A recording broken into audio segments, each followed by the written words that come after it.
Bienvenue à toutes dans le podcast révolutionnaire Minceur.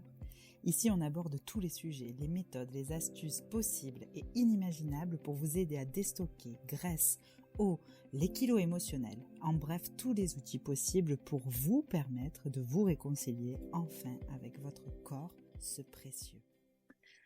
Bonjour à tous. Aujourd'hui, dans ce nouvel épisode et dans cette masterclass inédite que vous allez aussi profiter en fait d'écouter, de voir dans la Curve Révolution Academy, j'accueille Béatrice et Isabelle, deux collègues à moi. Alors, ça fait des années maintenant qu'on se connaît. Elles se sont formées aussi à la bioénergie quantique et à X, Y et Z formation dans le bien-être. Ce sont des thérapeutes aguerries de plusieurs années. Elles sont aussi formées au Belly Révolution, Béatrice au Drain Révolution. Béatrice est aussi formatrice Belly et Drain. Et elles accompagnent ensemble, elles ont monté un projet autour de l'hypersensibilité et c'est le sujet dont on va parler aujourd'hui. Salut les filles, alors je vous ai présenté brièvement, mais par exemple, est-ce que Béa, tu veux commencer à te présenter? Oui, bah en fait, tu as tout dit, hein. Donc, moi, je suis praticienne en thérapie brève. Voilà. Donc, je pratique le massage Belly Révolution, le Drain Révolution. Je suis formatrice uniquement au Belly Révolution, pas encore au Drain. Et je suis coach émotionnel et donc co-créatrice de la méthode Mental Reset spéciale pour les HP et hypersensibles. Hein, c'est pas que les hypersensibles, c'est particulièrement les HP, mais on a intégré dans les hypersensibles parce il y a un point commun. D'accord. Donc Voilà. merci pour ça, on va venir en profondeur. Et toi, du coup, Isa? Oui, alors merci de nous accueillir, Marine. En tout cas, c'est génial d'être ici. Oui, alors moi, j'ai deux casquettes, hein, c'est-à-dire à la fois, je suis coach, j'accompagne les personnes sur le protocole Mental Reset, et je suis aussi consultante en organisme de formation. Oui, donc c'est pour celles qui écoutent et qui connaissent bien et qui sont formatrices, c'est chez Isabelle que je vous envoie tout le temps. Voilà. C'est ça. Donc, merci en tout cas les filles d'être là et d'accorder ce temps, cette interview pour justement enrichir le savoir de tout le monde autour de l'hypersensibilité. Donc, la première question que j'ai justement, c'est quoi la différence entre un hypersensible, euh, parce que tu disais HP, HPE, HPI, tout ça, c'est pas pareil. Donc, j'aimerais qu'on décortique peut-être ensemble toutes ces notions, que ce soit plus clair pour avancer du coup dans l'entretien. D'accord. Tu veux commencer, Isa, ou Non, tu peux, vas-y. ouais. Moi, je vais parler particulièrement du profil HPE hypersensible parce que moi, je suis concernée directement et peut-être qu'Isa te parlera du HPI, justement. En fait, la différence déjà avec la notion de HP de manière globale et le fait d'être hypersensible, c'est la structure neuronale. L'hypersensible, OK, il va avoir voilà, la capacité à ressentir les choses de manière exponentielle, mais il n'a pas la structure neuronale du HP. Le HP, il a vraiment cette pensée en arborescence et c'est quelque chose qui va être aussi visible physiologiquement sur des IRM. Il y a D'accord. des parties du cerveau qui sont plus épaisses. Et Voilà, HP, ça veut dire hypersensible ou ça veut dire quoi? au Au potentiel. potentiel. Voilà, c'est ça, au Voilà. potentiel. Ok. Bah après, c'est un terme aujourd'hui qui est utilisé pour aller en fait plus en profondeur sur la notion de surefficience, de surdouance. Il y a eu la notion de zèbre, enfant cristal, enfin voilà, il y a plein de termes différents. En fait, c'est la notion d'être atypique dans son fonctionnement. D'accord. Et donc ça se voit d'un point de vue imagerie médicale, c'est ce que tu dis. Pour le HP, oui. Dans D'accord. sa structure neurologique, elle se voit. Enfin, c'est ce qu'ils ont découvert dernièrement. Ok. Et on voit la différence entre un HPE au potentiel émotionnel et un HPI au potentiel intellectuel, c'est ça? HPI? Oui, ouais. On voit Ben, la différence ou pas au sur niveau des images? imagerie, tu veux dire? Non, non, Non, non. d'accord. Alors ça, je saurais pas te dire, mais normalement non, Hmm. parce que en fait la Après, ça va structure, être dans la relation aux autres, ça va être dans la relation à sa vie tout court et dans les événements qui vont traverser sa vie et comment il ouais, réagit. la structure, elle est pas du tout la même. Le HPE, si tu veux, il n'y a pas de test qui peut définir et venir valider que tu es HPE. Ça va être par rapport aux connaissances du spécialiste qui va te recevoir. Par contre, après le HPI, ben, ils vont se baser sur un test qui en fait permet de mesurer le quotient intellectuel. Bah, du coup, Isa, tu nous en dis un peu plus sur le HPI? Oui, oui, oui. Donc apparemment, voilà, j'ai suivi les tests, j'ai commencé à suivre les tests avec un spécialiste et apparemment, alors j'ai pas finalisé, hein, j'ai pas voulu aller plus loin. Tout à fait. C'est toute une batterie de tests hyper complexes, c'est très très long et ils peuvent déterminer si la personne elle a selon le haut, voilà, selon le QI. Donc, Mm, enfin, ça reste vague quand même, je trouve, hein. mm. On peut déterminer si la personne a fait partie de cette catégorie-là ou non. Donc, moi, je serais juste à la limite, en fait. Donc, je suis pas allée plus loin, mais ouais. Et c'est quoi les spécialistes en fait? C'est des médecins, Et des c'est psychologues, des psys, d'accord. ouais, c'est des Ok, psys qui ok. sont habilités à faire ce genre d'examen, ouais, à ce genre. Donc, oui, ça n'a rien à voir, enfin rien à voir. Les hypersensibles et les hauts potentiels finalement. Un Non, hypersensible n'est pas forcément un haut potentiel. non, non, non. Pour nous, on est d'accord là-dessus. Enfin, c'est selon notre propre expérience, hein. Pour moi, l'hypersensible, on peut le devenir hypersensible. Tu arrives pas à la naissance avec une hypersensibilité. Elle peut se développer. D'ailleurs, j'ai eu un épisode hypersensible pendant plusieurs années qui a causé que je me suis renfermée sur moi-même et je l'ai fait disparaître. Donc, je ne suis plus hypersensible. Par contre, je suis toujours au potentiel. Ça, Mhm. je peux pas l'enlever. Mm. Voilà, parce que ça, c'est d'un point de vue même voilà, physique, en fait, c'est quelque chose qu'évidemment on ne peut pas enlever. Voilà. Ok. Bon, déjà, pour moi, c'est beaucoup plus clair, toutes ces notions, parce que c'est vrai que sur les réseaux, on peut très souvent faire des amalgames et tout mélanger. Donc, merci pour cette précision, parce qu'aujourd'hui, on mange de l'hypersensibilité partout. Donc, en veux-tu, en voilà, moi je suis hypersensible, surtout dans notre milieu de développement personnel, de bien-être. Il y a tout le monde qui est hypersensible, en fait. Il y a tout le monde qui capte tout de tout le monde. Et c'est ce que je vous disais un peu en off, j'en ai parlé même à Isa. C'est que moi, j'ai un peu une aversion de ça, de cet élan de mode, en fait, de trucs hypersensibles.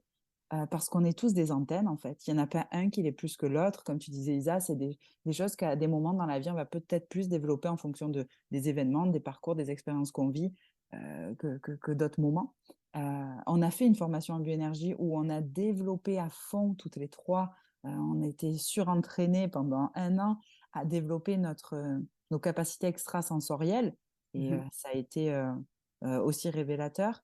Et pour moi, les hypersensibles, c'est ceux qui viennent aussi quand même beaucoup se cacher derrière ce je ressens tout ce qui se passe autour de moi et pour pas vraiment aller voir finalement ce qui se passe à l'intérieur juste d'eux et faire silence, quoi. Donc, c'est bien de faire, c'est génial aussi d'être hypersensible, ça te permet de rentrer vite en empathie avec l'autre, de pouvoir, en tant que thérapeute, en plus, je trouve que c'est génial, de pouvoir comprendre vite l'autre, etc. Et évidemment de rester à ta place de thérapeute, mais voilà, c'est cool, mais attention de ne pas se cacher derrière cette casquette-là. Ouais. Donc, Mhm. alors, mental reset, du coup, racontez-nous à quoi ça sert et c'est quoi votre but, votre pourquoi? Pourquoi est-ce que vous avez créé ça? Ben déjà, en fait, pour arrêter de galérer au quotidien.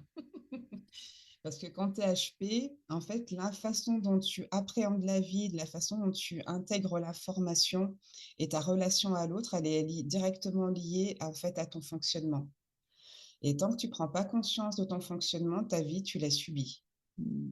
Donc le but, nous, c'est de voilà, d'apporter une compréhension à ceux qui peuvent se reconnaître dans ce principe-là, ou alors qui savent déjà qu'ils Hmm. sont HP, etc., et qui malgré tout, dans leur quotidien, c'est toujours la galère. Oui, parce Parce que qu'après, tu peux être diagnostiqué entre guillemets HP et puis finalement pas savoir comment vivre avec. Donc, c'est ça. ouais, c'est top. D'accord. C'est ça. C'est tu sais, qu'est-ce que tu fais maintenant que tu sais que c'est ça te met un nom sur tes difficultés quotidiennes. Mais alors, ouais, mais du coup, moi, qu'est-ce que je fais? En général, tous les HP qui viennent te voir ou les HP qui le sont, bah, ils ont envie de dire, mais c'est quoi le mode d'emploi pour vivre ici, quoi? Ils se sentent déconnectés par rapport aux autres.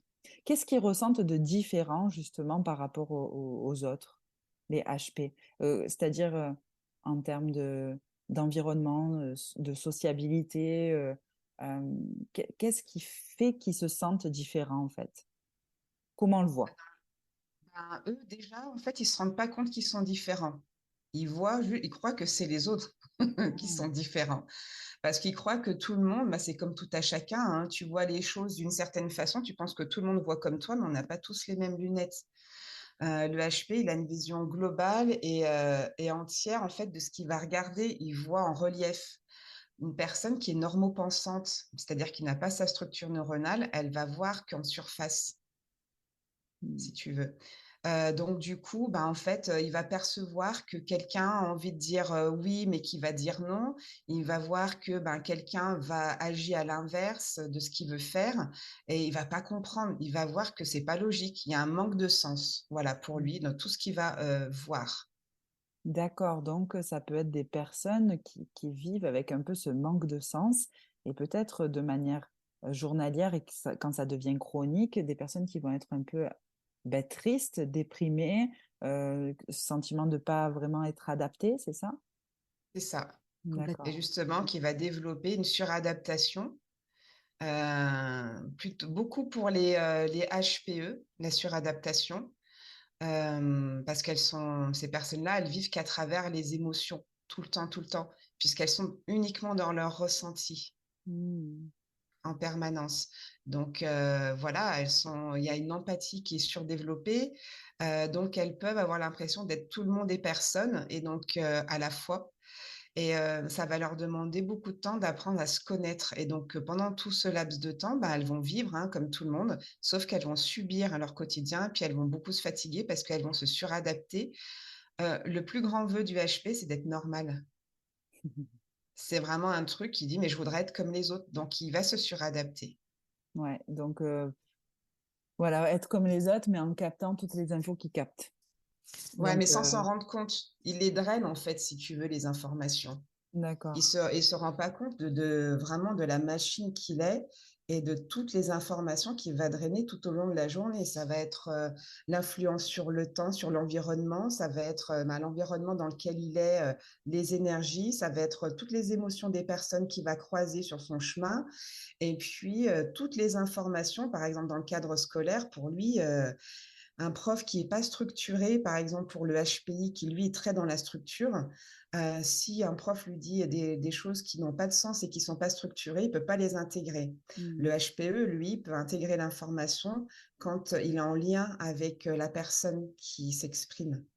Mais Mmh. ça, Isa, elle pourra plus t'en parler, sur la structure, par exemple, Ouais, mais du coup, justement. pour les HPE, je finis, parce que Mmh, ça me donne cette impression-là en fait, je capte énormément d'infos, vu qu'on est un champ nous-mêmes d'informations.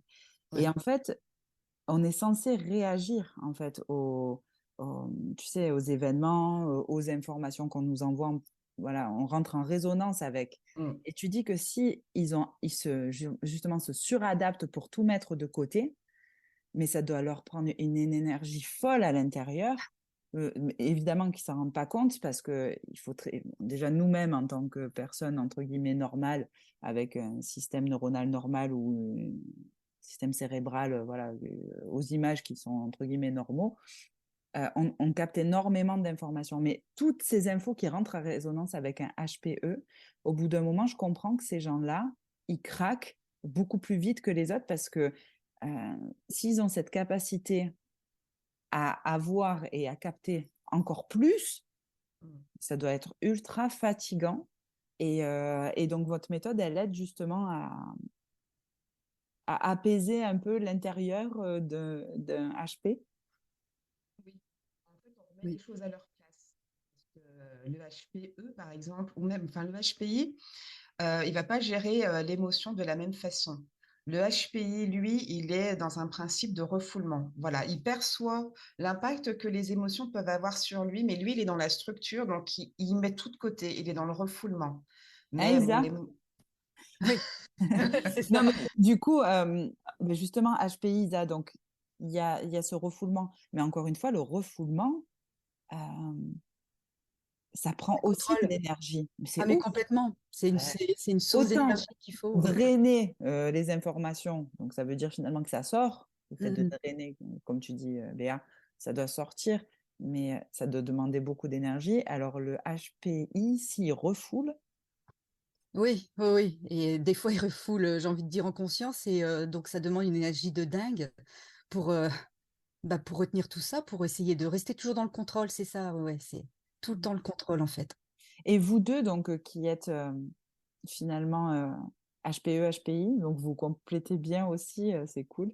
Euh, c'est quoi, en fait, la différence euh, par exemple, je me mets dans la peau de Isa, qu'est-ce qu'Isa vit que Béa ne vit pas, par exemple? Ouais.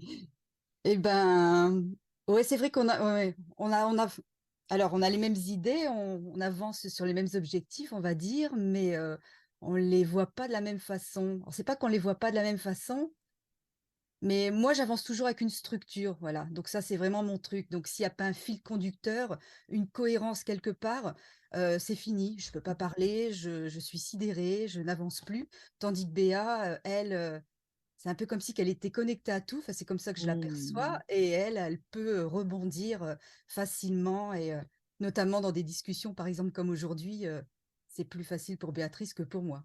D'accord. Donc toi, en fait, il aurait fallu que je fasse un plan, que je te l'envoie avant, qu'on mette un truc, point numéro un, on aborde ça, point numéro deux, on aborde ça. Tu vois, Exactement, ça aurait voilà. été 100 fois plus facile pour toi, par Oui, exemple. ça vient me calmer, en fait. Ça Ouais, m'apaise. d'accord. Sinon ça me crée, Donc une ça vient te recentrer. angoisse. Ah oui, oui.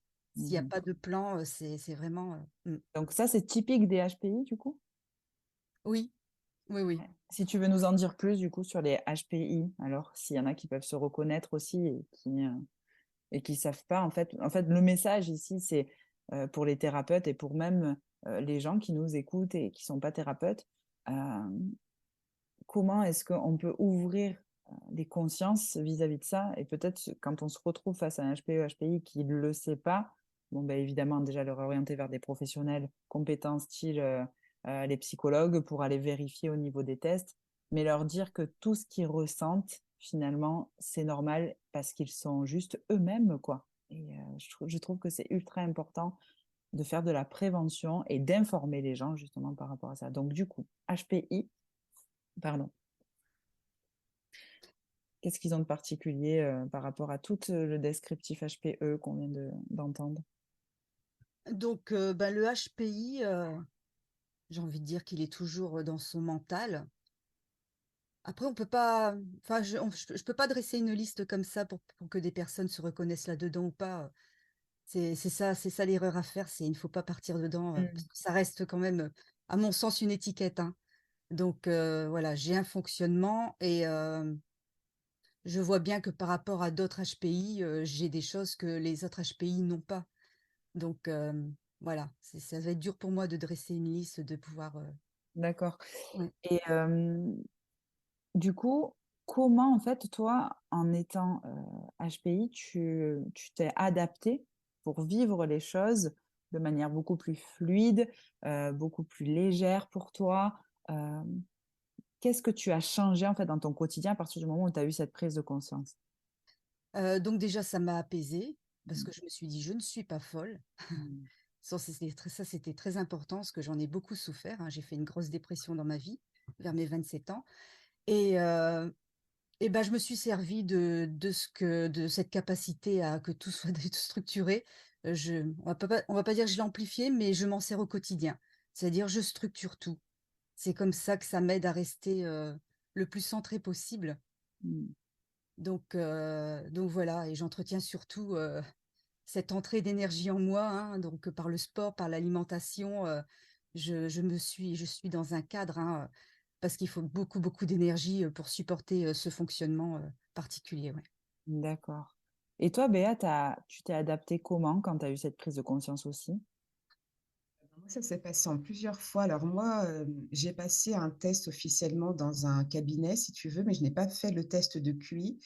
Mais j'ai fait un entretien avec une personne qui m'a, voilà, qui a su définir tout de suite que j'étais HPE, que je pouvais passer le test de QI, mais que vu que j'étais émotive, émotionnelle, je pouvais complètement le rater, donc ça servait à rien de le passer. Donc c'est ça, parce qu'il faut savoir que le test tel qu'il est fait aujourd'hui, il est fait vraiment pour les cerveaux gauches. Donc quand tu es plutôt cerveau droit comme ben, le HPE ou les personnes, enfin oui, le HPE, ben, en fait, les questions, tu peux ne pas les comprendre et ça ne veut pas dire que tu serais pas capable d'y répondre. Mais déjà, l'information, tu vas pas l'intégrer comme quelqu'un qui est HPI, qui est plutôt cerveau gauche. Donc dans Alors, une pour logique, ceux qui connaissent pas, c'est quoi la différence cerveau gauche, cerveau droit? bah, le cerveau gauche, c'est vraiment la logique, la structure. Par contre, le cerveau droit, c'est vraiment la créativité, la sensibilité. Voilà. Voilà. Ouais, ok, c'était la petite précision au cas où il y en a qui ne comprendraient pas. Ok. Et quand tu as fait ce test-là, tu t'es senti soulagée aussi, je suppose? Bah, je savais pas quoi en faire. Je Ah mince, t'avouerai d'accord. que j'étais OK, contente de savoir qu'au final, j'étais pas folle. Voilà, c'est ce que Aussi, le ouais. premier truc, c'est tu dis: «Putain, mais en fait, enfin, je pose un mot». C'est tout bête, mais c'est comme quand tu es, hypersensible ou HPE et que tu découvres qu'en fait, ce que tu ressens, c'est de l'empathie, qu'il y a un mot qui existe pour définir ton fonctionnement. Bah, tu dis: «Ouf, ouais, je suis pas folle». Mais il m'a fallu des années avant de l'accepter parce qu'accepter cette, j'aime pas dire cette étiquette, mais en tout cas ce cadre-là, ben, c'est accepter d'être ta différence alors que toute ta vie, tu as essayé d'être normale. Donc ça veut dire, bah, accepter d'être, en dehors des autres. Mais ça, c'est une compréhension au départ que, bah, au final, on est tous différents. Donc de toute façon, que tu sois HP ou n'importe quoi d'autre, c'est un fonctionnement, c'est pas une étiquette. Il faut vraiment pas se cacher Et derrière. c'est pas un truc où on est au-dessus intellectuellement ou Non, pas, ça n'a rien à voir évidemment non, avec ce ça, n'est c'est pas un une autre question. type de fonctionnement.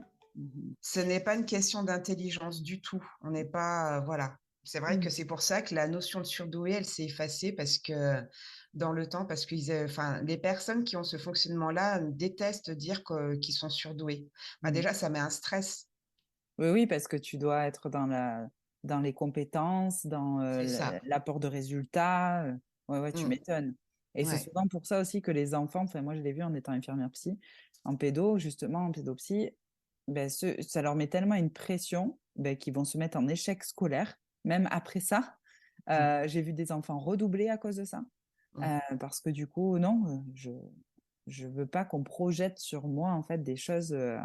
Donc c'est ouf, hein, faut vraiment faire attention à ça et juste l'accepter comme finalement un fonctionnement différent Ouais. euh, de ce qu'on attend de nous et parce que clairement on veut tous nous faire rentrer dans des moules pour tout. Ouais, moi je parle beaucoup, je prône l'apparence physique, etc. Ben vous prenez euh, ce qui se passe aussi à l'intérieur. Et en fait moi ça me fait écho là tout ce qu'on parle depuis tout à l'heure.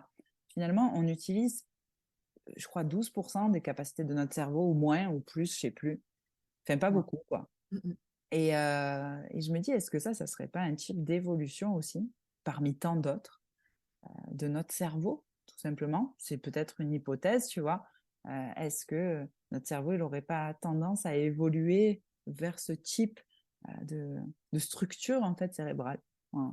Donc, c'était juste ce qui me venait aussi. Ben, c'est Ouais, sûr ouais. qu'il est de plus en plus sollicité et qu'après, on connaît de plus en plus le fonctionnement humain.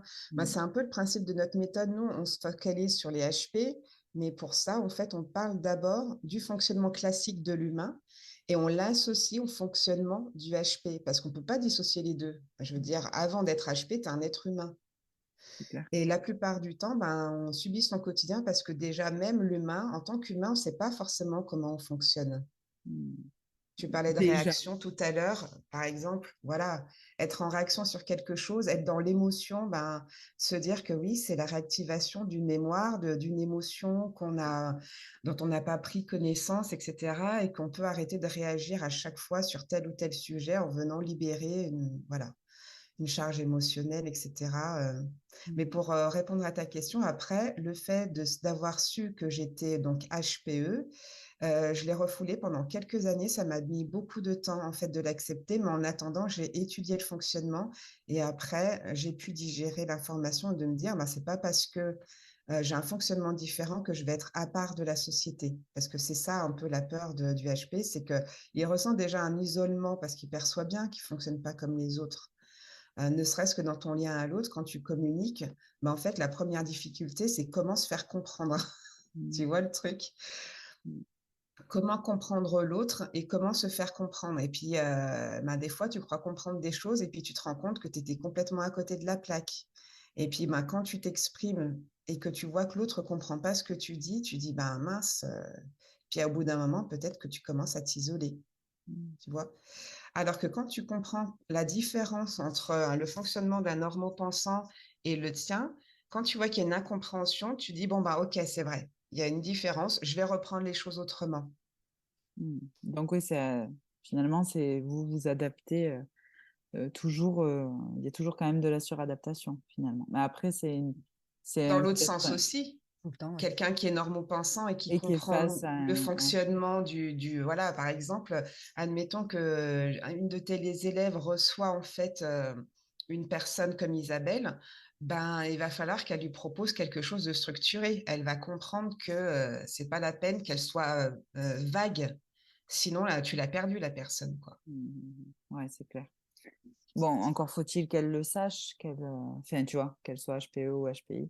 Mais c'est intéressant pour ceux qui le savent, justement. Donc, à partir du moment où vos clients le savent et que vous le savez, ben, c'est à vous aussi de vous adapter Mm. effectivement à ça. Et donc, une séance type avec vous, comment ça se passe du coup, quand vous recevez des personnes qui pensent être HPE, HPI ou qui le sont vraiment, j'ai envie de dire. Comment ça se passe une séance avec vous? Bah, Isa, tu veux en parler, toi, ou pas, ta vision? Bah, c'est plus toi déjà qui exploite Ouais, c'est vrai que je l'exploite ça. déjà. Ouais, Oui, c'est vrai que oui, ça fait oui. un petit moment que je l'utilise. Ben, après, moi, ce que je fais, c'est déjà, je vais tester avec le clair ressenti pour venir valider la personne, si elle est HPI. Mon test, il n'est pas du tout classique. C'est pas un test, voilà, reconnu par l'État ou quoi que ce soit. J'utilise moi, le clair ressenti où je vais définir s'il est HPI, HPE ou s'il est tempéré. Là, c'est quelqu'un qui est capable d'osciller entre le fonctionnement HPI et le fonctionnement HPE. Isa, elle est tempérée. Donc ça, déjà, il faut savoir que c'est une capacité à se fondre un peu plus dans la masse. C'est celui qui va moins galérer dans la vie, en fait, parce que, ben, en fait, il sait faire les deux. Mhm. Alors après, ben, on pose justement toutes les difficultés sur la table. On est là pour identifier le fonctionnement, lui faire comprendre son fonctionnement. Et après, la méthode, c'est de venir dissocier en fait euh, toutes les croyances à son sujet qu'il a en fait intégrées pour vrai sans s'en rendre compte et venir en fait déprogrammer pour reprogrammer une nouvelle réalité. Donc, par exemple, un HP, il va se penser pas normal. Voilà. Bon, ben, son ancien schéma, c'est je ne suis pas normal. On va le dissocier et on va la remplacer par une nouvelle normalité en disant, ben, en fait, je suis normal, je suis un être humain, j'ai juste un fonctionnement particulier, mais au final, comme tout un chacun.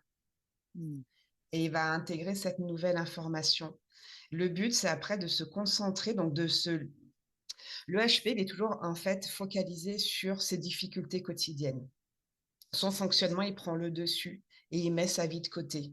Donc, c'est-à-dire ses projets, alors il va essayer, hein, bon an, mal an, d'avancer pour réaliser ses projets, etc. Mais il est un peu nombriliste, faut dire ce qui est.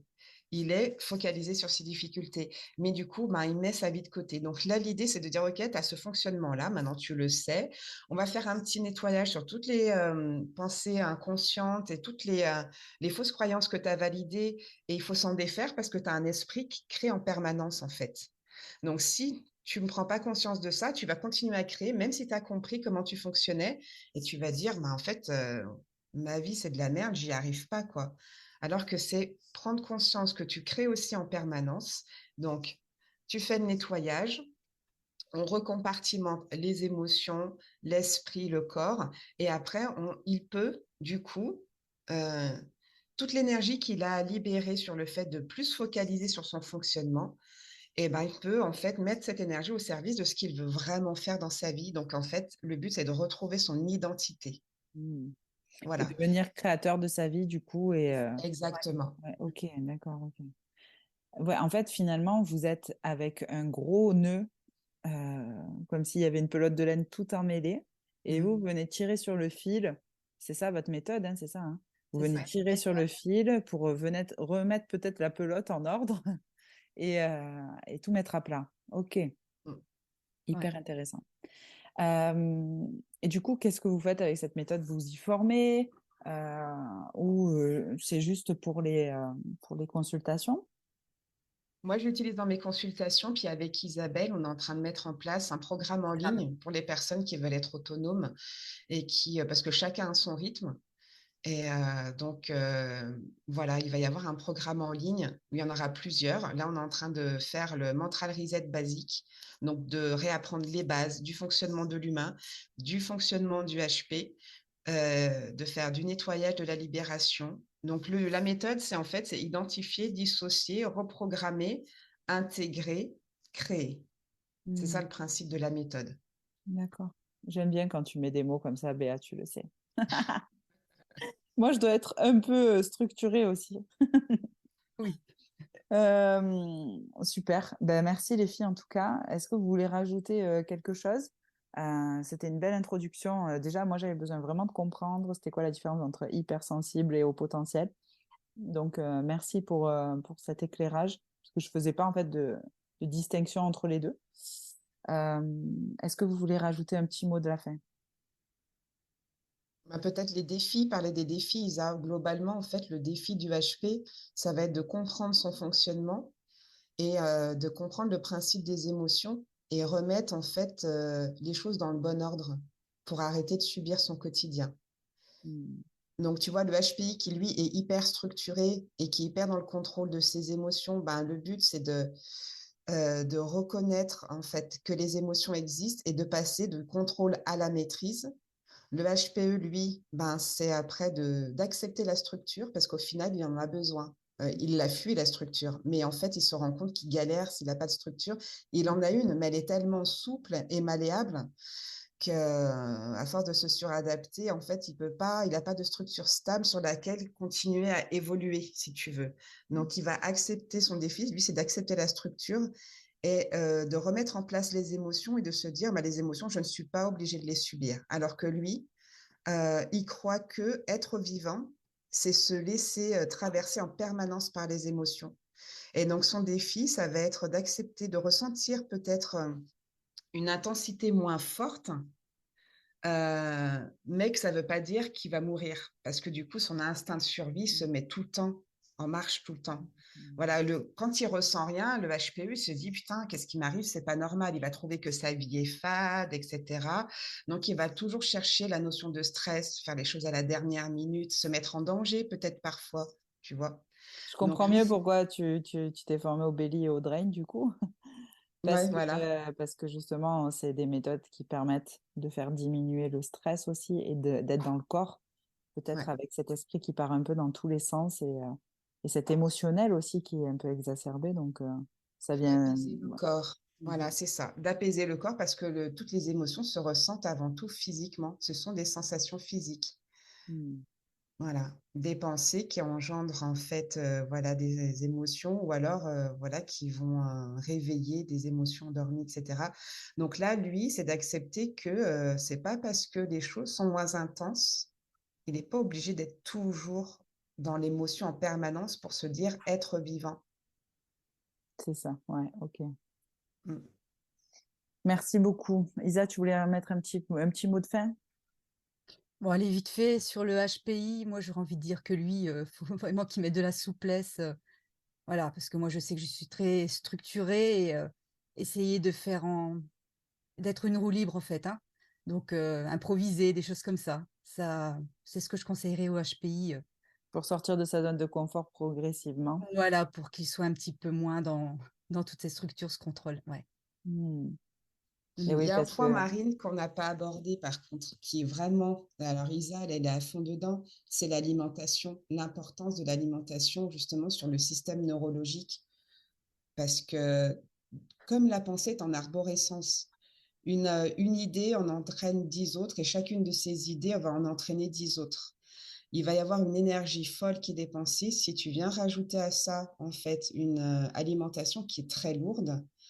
Bah, en fait, il subit son quotidien parce que donc, le système digestif engagé qui consomme 50% de l'énergie, le système cérébral qui consomme 50% de ton énergie, autant dire que c'est un zombie s'il ne fait pas attention à son alimentation, tu vois. Ok, Ouais, ouais. Il est obligé, oui. d'accord. Pour HPI, HPE, Oui, les deux. les deux. Ouais. Ouais, D'accord. ouais. Et Trouver pour un le équilibre. HPI, ça sera facile, hein. C'est facile pour toi, Isa, d'avoir cette structure, de me dire, ben voilà, moi, j'ai capté que dès que je mange un peu trop de gluten, je pète un câble. Donc, la structure, il va suivre. Elle Oui, est capable de suivre je un suis dans une régime. discipline. Oui, oui. Je suis dans une Voilà. discipline constante et c'est facile pour moi de. Voilà, dès qu'il y a un petit écart, je capte tout de suite parce que j'ai toujours ce cadre en fait. Donc oui, c'est plus facile que chez le HPE.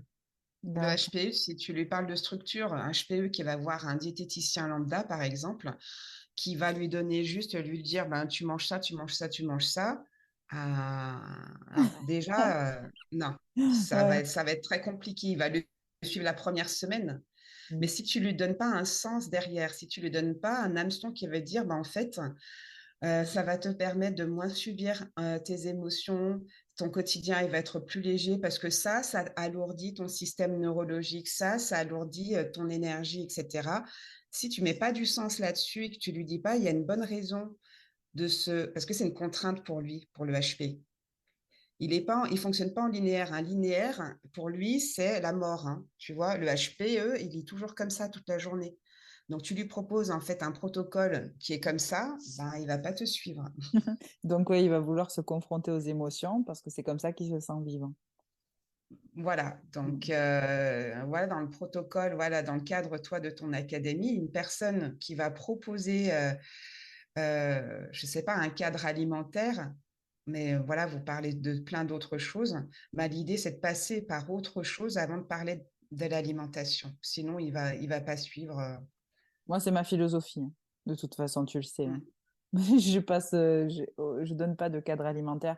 Les gens, je considère qu'ils sont absolument 100% responsables et adultes pour se créer leur propre régime. Mais en tout cas, merci pour ce mot de la fin. Comme tu dis, une pensée en crée mille autres. Donc, le mot de la Ça fin, marche. c'était génial. Merci les filles. Donc, on sent bien la différence de structure, en tout cas, entre toi, Béa et Isa. C'est beau à voir. Et puis, bravo pour votre super projet. Euh, j'ai hâte de le voir s'expanser aussi et qu'on puisse en parler encore ensemble. Merci beaucoup les filles. Je Merci vous Marine. embrasse. À Merci de nous très avoir bientôt. invités. Avec Salut. plaisir. Bisous. Ciao.